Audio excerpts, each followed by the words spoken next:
चर्चा का विषय जैसा कि कल का हमारा विषय था, वो था अर्श से फर्श पर, या उसका उल्टा भी फर्श से अर्श पर,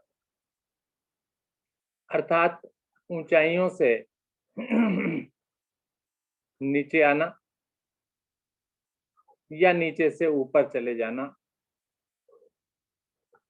तो इस पर चर्चा कल हमने की थी। जिस प्रकार से किसी प्रकार का मनुष्य या किसी प्रकार का आपका जानकार या आप स्वयं भी पहले काफी ऊंचाइयों पर थे। ऊंचाइयों से मतलब है कि सब कुछ संपन्न थे आप, धीरे धीरे कुछ ऐसा हुआ जैसे बिजनेस में लॉस हो गया या बच्चे अच्छे नहीं निकले, तो उन्होंने उसको ऐसी स्थिति में ला दिया आपके काम धंधे को, तो हमारी स्थिति बहुत खराब हो गई। या इसका उल्टा भी कि पहले हम बहुत ज्यादा कमजोर थे, धीरे धीरे मेहनत करके और भाग्य के सहारे भी, भाग्य भी होता है साथ में, हम ऊंचाइयों को छूते चले गए और आज हमारी स्थिति काफी अच्छी है, जैसी पहली थी वैसे नहीं। इसी विषय पर ही चर्चा।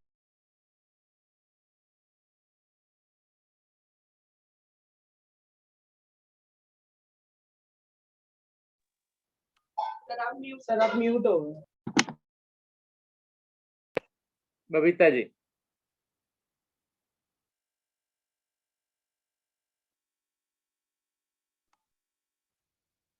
नमस्कार सर। नमस्कार जी।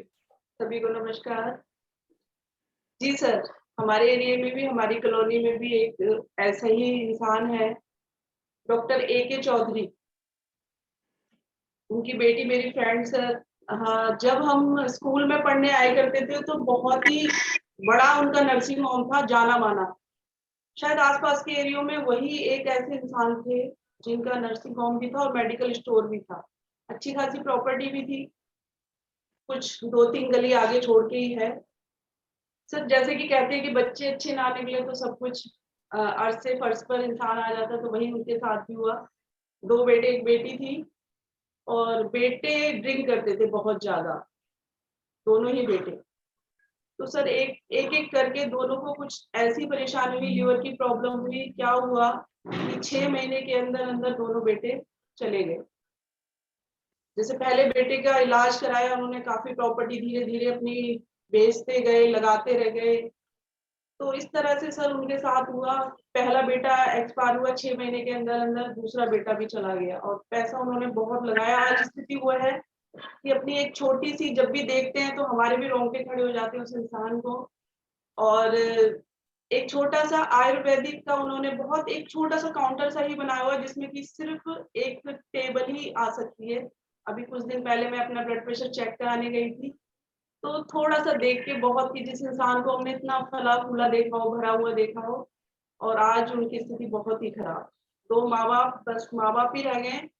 बड़े बेटे के 2 बच्चे, छोटे बेटे का प्रेग्नेंट थी, मतलब कि वाइफ उसकी, तभी वो एक्सपायर हो गया था। और उसकी जो वाइफ थी, उसके घर वाले उसको ले गए थे, उसकी दूसरी जगह शादी कर दी। तो देख के सर बहुत दुख होता है कि जिस इंसान को हमने बहुत करीब से देखा हो और आज वो इस स्थिति में हो।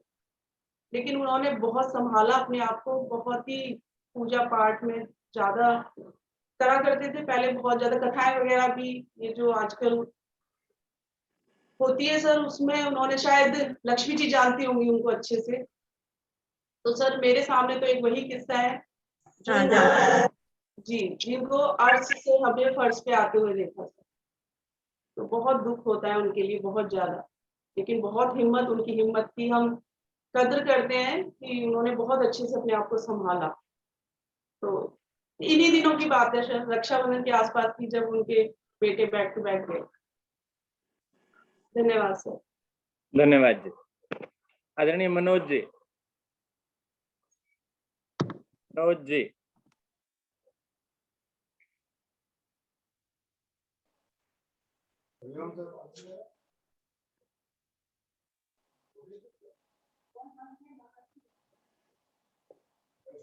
आवाज आ रही है?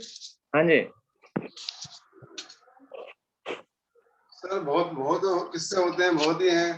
मतलब ऐसे कि भी जो लोग बहुत नीचे होते हैं एकदम से ही उनकी तरक्की मिलती है, उन्नति मिलती है, काफी हैं। अभी रिसेंटली है, हमारा जो अखबार डालता है हमारे यहाँ पे, उसकी बेटी ने इंडियन स्टैटिस्टिकल सर्विसेज की परीक्षा पास करी है, 31वीं रैंक आई थी उसकी। जी। और एक हमारे रिलेटिव हैं, उनकी बेटी ने भी इंडियन स्टैटिस्टिकल सर्विस की परीक्षा पास की थी 4-5 साल पहले। और मतलब खुशी भी होती है ये तरक्की देख करके। और हम अपने आप को भी देखें तो पहले के समय से लेकर अब थोड़ा पहले से बेटर ही है, अच्छा ही जीवन चलता जा रहा है। तो ये बहुत सारे उदाहरण तो होते हैं। और एक मेरा जो है घर का भी हमारा एक उदाहरण है। एक हमारे चाचा जी, जो मेरे चाचा जी हैं, उनका पहले जो है बहुत ऐसा काम था, प्राइवेट जॉब करते थे, उसमें बहुत ज्यादा कुछ नहीं था। फिर बाद में उन्होंने हेलमेट की फैक्ट्री उन्होंने चलाई, कम से कम 30-40 लोग काम करते थे उनके यहाँ पे, और बहुत अच्छा पैसा कमाया। एरोस्टार हेलमेट उस समय होता था फेमस, वो उसको वो बनाते थे, वो उनके उनके फैक्ट्री में वो बनता था वहां पर, और सप्लाई करते थे। फिर धीरे धीरे वो सारा खत्म होता चला गया, बिल्कुल जीरो हो गए वहां पर। फिर प्राइवेट में कहीं जॉब किया उन्होंने। अब उनके बेटे जो है, एक बेटा इंजीनियर है, अच्छा जॉब में है। दूसरा बेटा मेडिकल का सप्लाई करता है, ये मेडिसिन वगैरह, तो उसका भी अच्छा है। तो मतलब हमने उनको देखा कि भी बहुत नीचे भी चले गए और बहुत ऊपर भी, मतलब 2-3 बार उनका हुआ, और अब सब कुछ ठीक ठाक है। यानी कि अंत भला तो सब भला। तो आदमी ऐसे बहुत उदाहरण होते हैं, और बहुत अच्छा भी लगता है उनको देख करके कि भी हाँ, आज सही, सब कुछ सही ठीक ठाक है। धन्यवाद जी, बहुत बहुत धन्यवाद। लक्ष्मी पांडे।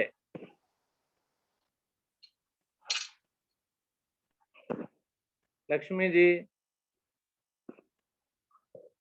कैमरा राजेश जी का खुला। राजेश जी।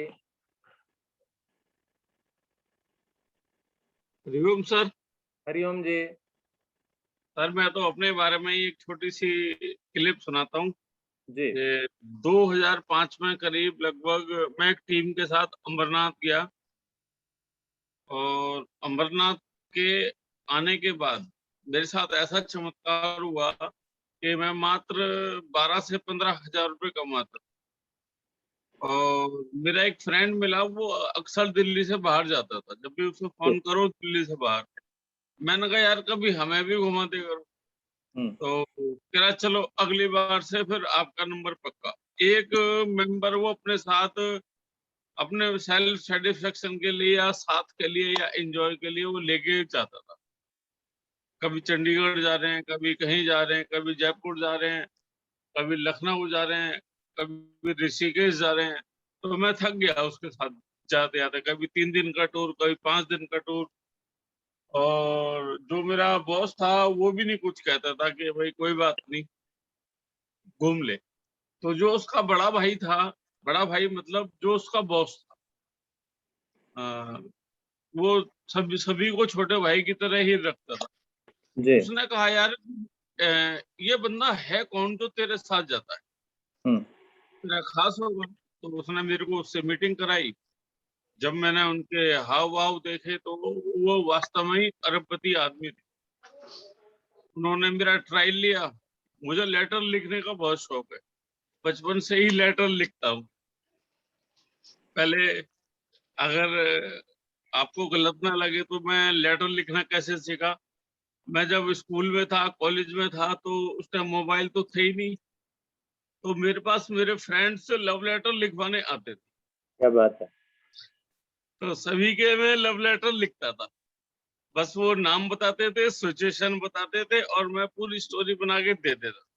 उन्होंने मुझे एक ड्राफ्ट दिया छोटा सा, और ऐसे ऐसे यार ये बना देना। हिंदी की टाइपिंग मुझे आती थी, उन्होंने बहुत बढ़िया मेकअप करके मिर्च मसाला लगा के उनको तैयार कर दिया। जब वो शाम को आए, कह रहा यार ये तूने चमत्कार कैसे कर दिया। मैं कहा जी ये मेरे अंदर एक छिपी हुई कला है। उन्होंने मुझे रखा, अच्छी सैलरी दी और मेरा प्रिंटिंग का भी काम था, उन्होंने मुझे दबा के प्रिंटिंग का काम दिया। उन लोगों के पास इतना टाइम नहीं होता था कि इसके रेट के अरे ये छापला, बस जो रेट लगा दिए मैंने वही रेट उसको वो उन्होंने पास कर देना है।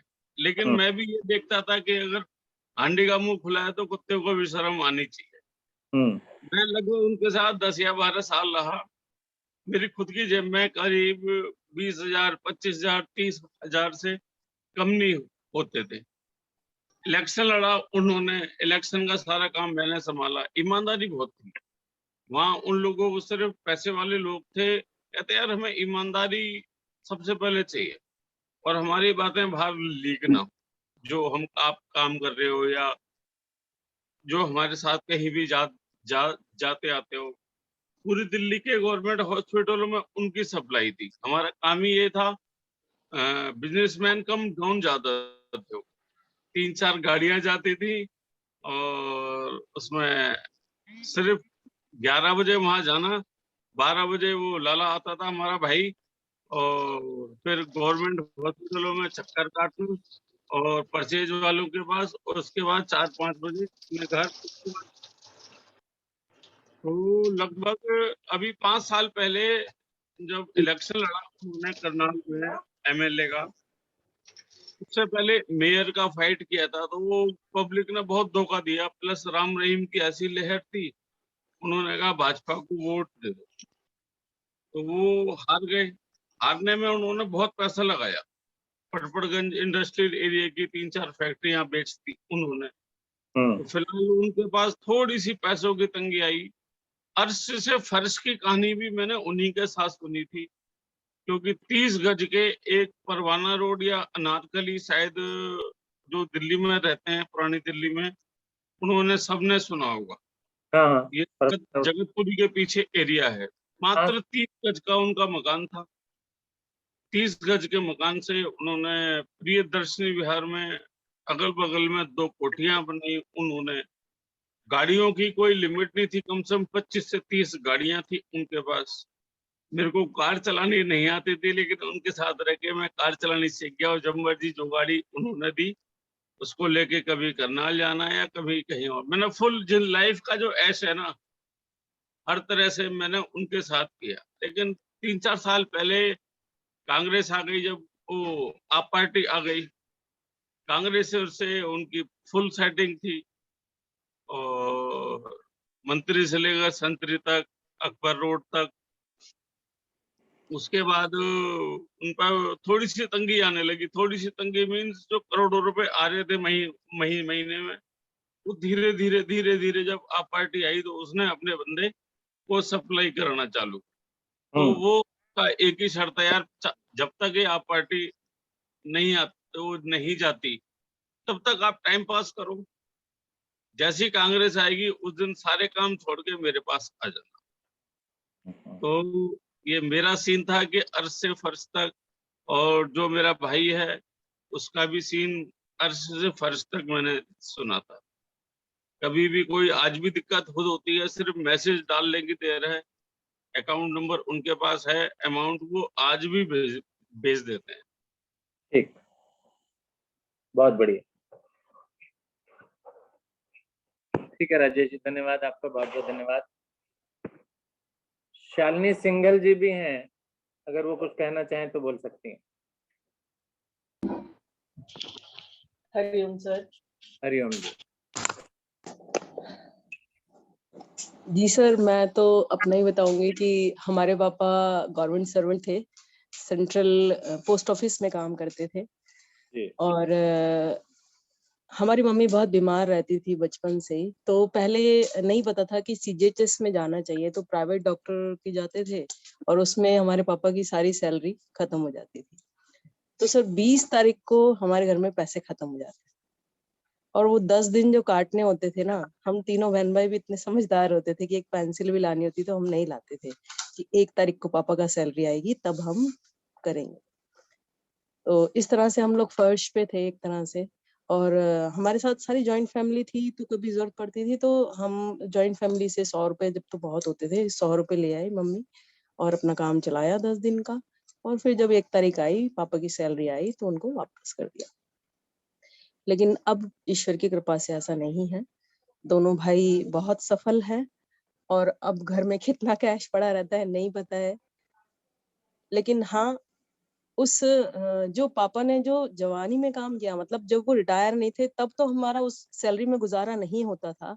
लेकिन जब वो रिटायर हो गए उसके बाद जो सैलरी आई, उसकी जो एक आत्म सम्मान होता है ना सर, वो बना रहा हमेशा। जब पापा रिटायर हो गए और बीमार भी हो गए थे, काफी पैरालाइज हो गया था उनको, उसके बाद उनको मम्मी और पापा इस तरह से कभी हाथ भाइयों के आगे, हालांकि मेरे भाई बहुत अच्छे हैं, कोई दिक्कत नहीं है, लेकिन फैलाना नहीं पड़ा कभी भी। और आज इस तरह की कंडीशन नहीं है। लेकिन हाँ, वो दिन याद आते हैं जब हम बिल्कुल फर्श पे थे और अगर कोई खर्चा सर एक्स्ट्रा आ जाता था, जैसे भात भरना होता था या किसी का कुछ देना लेना होता था, तो पहले से ही बहुत ज्यादा सोच विचार शुरू हो जाता था कि अब इसको कैसे मैनेज करेंगे। तो एक टाइम पे सर हम फर्श पे थे, अर्श है या नहीं है ये नहीं पता है, लेकिन हाँ, बहुत बुरे दिन देखे हैं हमने। हरिओम सर। हरिओम जी, धन्यवाद, बहुत बहुत धन्यवाद।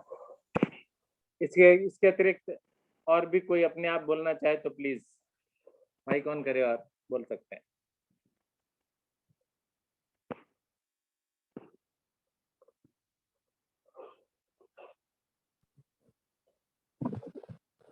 नमस्ते सर। हाँ जी, नमस्ते। सर वैसे मैंने आपको एक किस्सा कल सुनाया था लेकिन एक किस्सा मुझे भी एकदम से याद आ गया कि यमुना विहार का ही किस्सा है सर। वो जब हम यमुना विहार रहते थे, बहुत अभी मैं छोटी थी, खैर काफी छोटी, क्या बोला 9th में थी शायद ना, क्योंकि 8th पास करके हम आए थे रमेश नगर से। तो सर हमारे वहाँ C2 ब्लॉक में था शायद, वो स्वर्ण लता करके एक लेडी रहती थी, शायद मेरे भाई को भी याद होगा थोड़ा बहुत। और उसका सिर्फ 40 गज का घर था, बच्चे थे, और लेकिन ना उसका पति क्या कहें कि बुरी आदतों में था, तो घर में खाने तक को पैसे नहीं होते थे। एक टाइम ऐसा हो गया कि कर्जा इतना बढ़ता रहता है, फिर लोग तकाजा करते हैं अपने कर्जे का भी, और बच्चों के खाने तक के पैसे नहीं थे। तो उसने सर, उस लेडी ने, मतलब मुझे उस लेडी के ऊपर बहुत उस टाइम बहुत अच्छा लगता था। उसने सर कीर्तन करने शुरू किए घरों में, और जो कीर्तन से मिलता था ना पैसा, वो अपने बच्चों को खिलाने पिलाने पे खर्च करती थी। क्योंकि जबकि लोग कहते हैं कि नहीं ऐसा नहीं, पर वो उसने, क्योंकि उसने कहा कि मेरे बच्चे जब भूखे मर रहे हैं तो मुझे इस पैसे का मैं भगवान को समर्पित करूं या किसी करूं, मुझे पहले अपने बच्चे प्यारे हैं। तो कीर्तन करती थी सर घर घर में जाकर, और उसके बाद उसने कमेटियां डालने शुरू की, फिर धीरे धीरे धीरे धीरे बढ़ते गई। फिर धीरे धीरे उसकी लाइन जो है पटरी पर आनी शुरू हुई। फिर खैर बच्चे बड़े होते गए, फिर बेटा उसका बड़ा हो गया, बेटे ने संभाल लिया, लेकिन उसके पति ने उसका जीना इतना बुरा हाल कर रखा था कि पैसा आने के बावजूद भी उसका पति छोड़ता नहीं था। पैसे ले जाने, चोरी कर लेने, घर से चोरी करके ले जाने। लेकिन उस लेडी की बहुत हिम्मत की दाद देती हूँ मैं उस जमाने में, क्योंकि वो पढ़ी लिखी इतनी नहीं थी कि कहीं नौकरी कर लें, या उस समय में शायद लेडीज शायद इतनी नौकरी फ्रिक्वेंटली नहीं भी करती थी। तो जो आता था उसने उसी को अपना प्रोफेशन बनाया और कीर्तन करना शुरू किया सर। मैं भी गई थी उसके साथ, 1-2 बार कीर्तन में ले जाती थी। बाद में मेरे साथ बहुत अच्छा हो गया था उसका, याद होगा शायद मेरे भाई को भी। ऐसे ही है सर, मेहनत करके जो लोग उठते हैं तो उन्हें शायद फल तो मिलता ही है, आज नहीं तो कल। बस नीयत अच्छी होनी चाहिए, लालच नहीं आना चाहिए मन में कभी भी। बिल्कुल बिल्कुल, लालच बेईमानी। जी जी, ठीक है, बहुत बहुत धन्यवाद, थैंक यू। तो बस यहीं पर ही समाप्त करते हैं आज के इस चर्चा के कार्यक्रम को। सर चर्चा संडे के संडे रख लिया करें। थोड़ा विचार कर लेंगे इस पर, एक हफ्ते में एक दिन रख लें, रोज ना रखें तो। चलो देख लेंगे, ठीक है। ठीक है विष्णु जी, नमस्कार। इस कार्यक्रम को यहीं समापन कीजिए।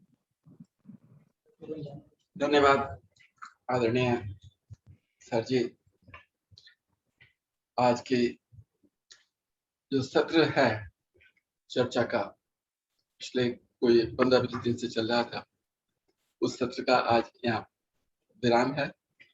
और हम आशा करते हैं कि जल्द ही किसी नए रूप में या थोड़े से बदले रूप में ये फिर आरंभ होगा, ताकि जो लोग जुड़ते हैं उन लोगों को जो है कुछ एक प्लेटफॉर्म उनके लिए रहे जहाँ पे वो अपने मन की बातें कह सके। क्योंकि पर्पज इसका यही था, जो मैंने समझा, कि अपने मन की बातें जो हम कहीं और नहीं कह पाते, वो हम यहाँ पर इस चर्चा में आके हम कहते थे। और ये आदरणीय अरोड़ा जी की कला थी, ये उनका गुण है कि वो हम जो नहीं कह पाते थे वो भी हमसे वो हमारे अंदर से निकलवा के कहला लिया करते थे। बहुत सुंदर ये सत्र रहा। बहुत बहुत धन्यवाद सबका जो भी सम्मिलित होते थे। कल फिर हम योग साधना में जुड़ेंगे। तब तक के लिए सबको बहुत बहुत धन्यवाद। नमस्कार। धन्यवाद। नमस्कार।